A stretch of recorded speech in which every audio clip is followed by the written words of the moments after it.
Okay, so we are going to discuss the next topic, which is four cornerstones of our pillars of primary health care. So let's start. Okay, so the four cornerstones or pillars of primary health care is this ones. Okay, first is the use of appropriate technology or appropriate technology. The second is support mechanism made available or support mechanism. Active community participation, and fourth is intra-intersectoral linkages. Okay, this is very important because the principles also of primary healthcare is founded in this cornerstones. That's why it's called cornerstones. That's why it's called pillars, because this is the one of the very foundation of primary healthcare, and we are going to discuss this separately on the next succeeding slides. And this is also very important in terms of your knowledge in community health nursing. Aside from the foundation in terms of board examination, this is commonly asked. I just do not know by this generation if it's still asked, but during our time, this are commonly common board questions.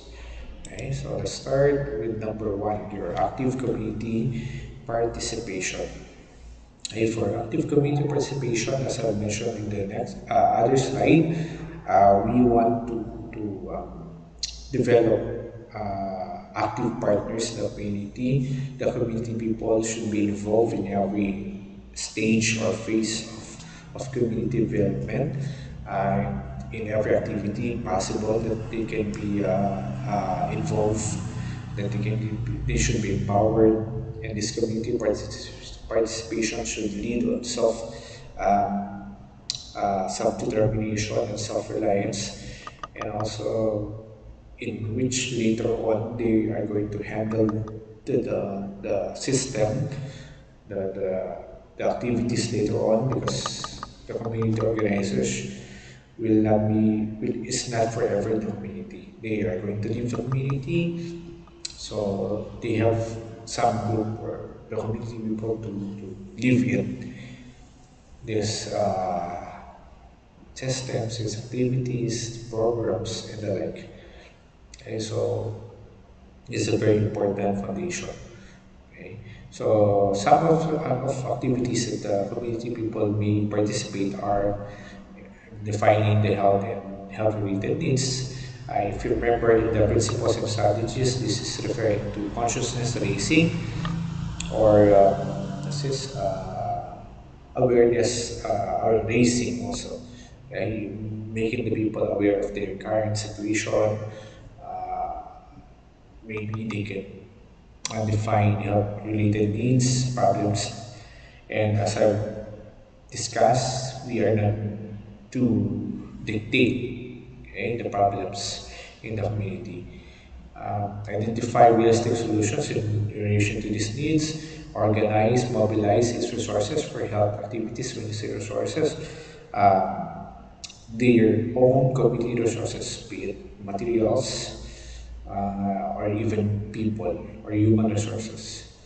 Evaluating the results of health actions, they should be involved also, okay, whether it's success or not, as we translate to NCP or your nursing care process, goal met, goal not met, or partially met. As you can see in the slide, the principle of NCP is still applied in the community level. And also to remind us, these activities being presented here are not only the activities, these are not limited. And there are more and more activities in the community that you can involve the people, and especially if you want success, if you want them to learn, if you want them to be empowered, to be actively involved in this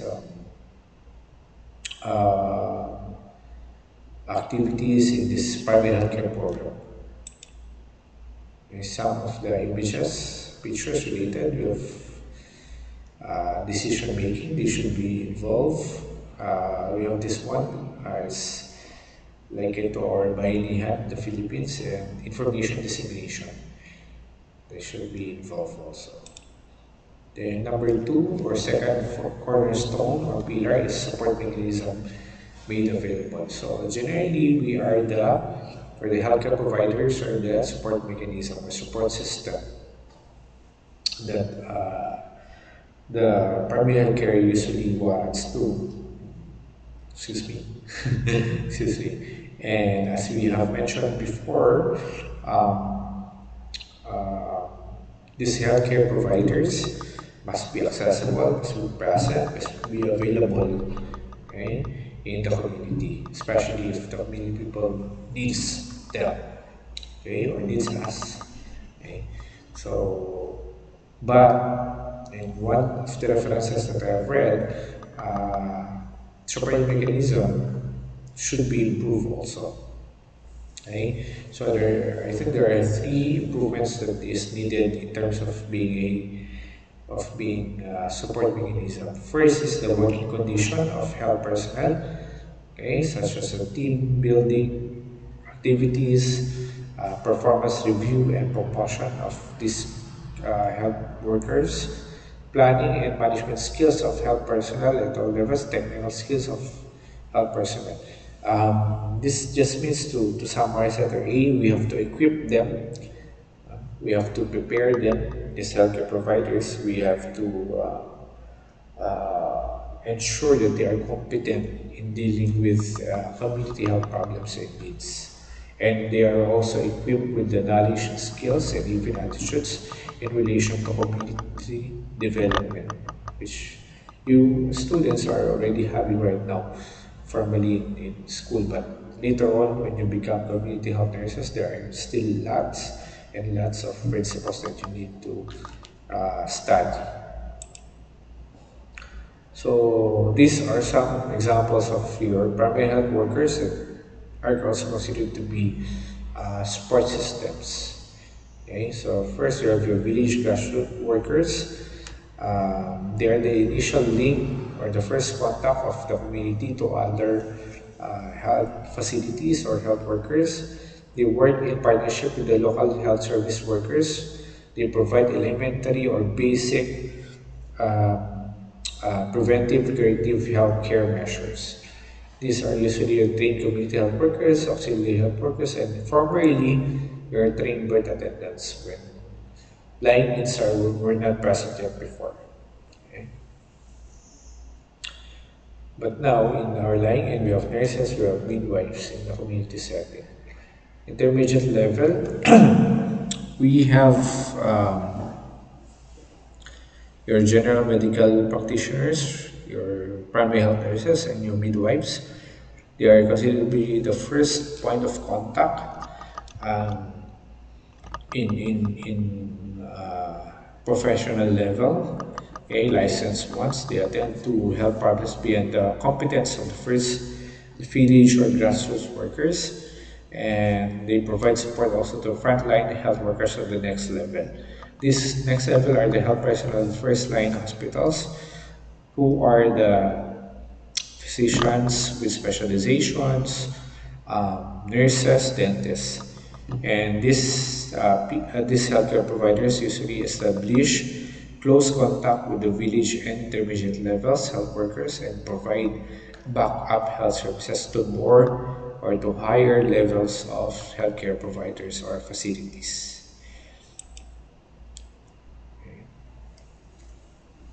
The second, improvement of the referral system, and also letter C is improvement in the information system.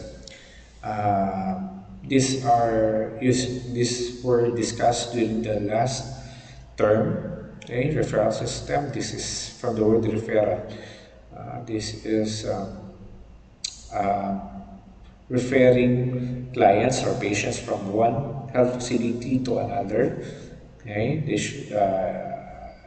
the reference that I had sees problems in referring patients, clients from health facility to another health facility. Okay. Then letter C, and for letter B, this is to ensure the provision of adequate technical and other support services beyond the resources of the community. Okay, so community people should also be taught on how to refer their community people to other levels of health facilities.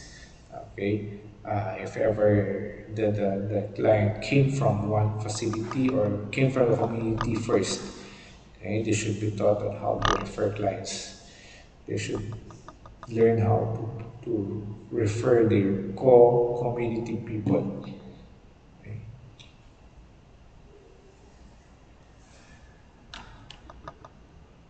Then we have number three, appropriate technology. We have been mentioning this several times in the last video lecture. And when we say appropriate technology, the community in terms of primary healthcare, we are not only talking about highly technological ones, okay, but these are the characteristics of appropriate technology in the community that we should have. Okay, first is in terms of acceptability. The people will accept the technology that you're going to put up as a project if they can use it, if it's usable, if it's the degree of utilization is high. Okay, so if you're going to put up a project, be sure or ensure that it's really to be used in the community. It solves a problem. Okay, so on the other hand, if you put something that's not usable, it does not meet the problem, it will be useless. Okay, so it will not be acceptable in the community. Complexity, it should be simple and easy to use. Cost, it should be affordable. If it's not free, it should be affordable. Effectiveness, it is measured in terms of its desired effect, its intention, its use. Okay? The more it's usable again, the more it's acceptable. Acceptable, the more it's effective. Safety just means that the use of technology will not lead to harm. Okay? There should be no harm in using it. Scope, a variety of purpose, multi-purpose, durable. Okay? Those are the things to be considered. And then feasibility or possibility of use or possibility of putting up this project, okay, should be high, okay, highly feasible. So how would you know if it's highly feasible, highly possible? If it meets the problems, the needs, the concerns of the people, if it's compatible with the community people. Examples here are this, okay, we have your pump wells. I think this image shows the women with gallons with handle. Instead of carrying them, they roll it in the ground, okay? Then others are your oral rehydration solution for the area or ORS. Butika ng barangay. I'm not sure if there are still barangays in the Philippines which has this butika ng barangay. Okay? Then indigenous manpower and materials, meaning the local resources, local people in the community, they are also considered appropriate technology. So as you can see, as you can notice, we are not talking about highly technological ones. Whatever is present in the community, you can use it as a technology. Then fourth, cornerstone or foundation or pillar of primary healthcare is your intra-intersectoral linkages.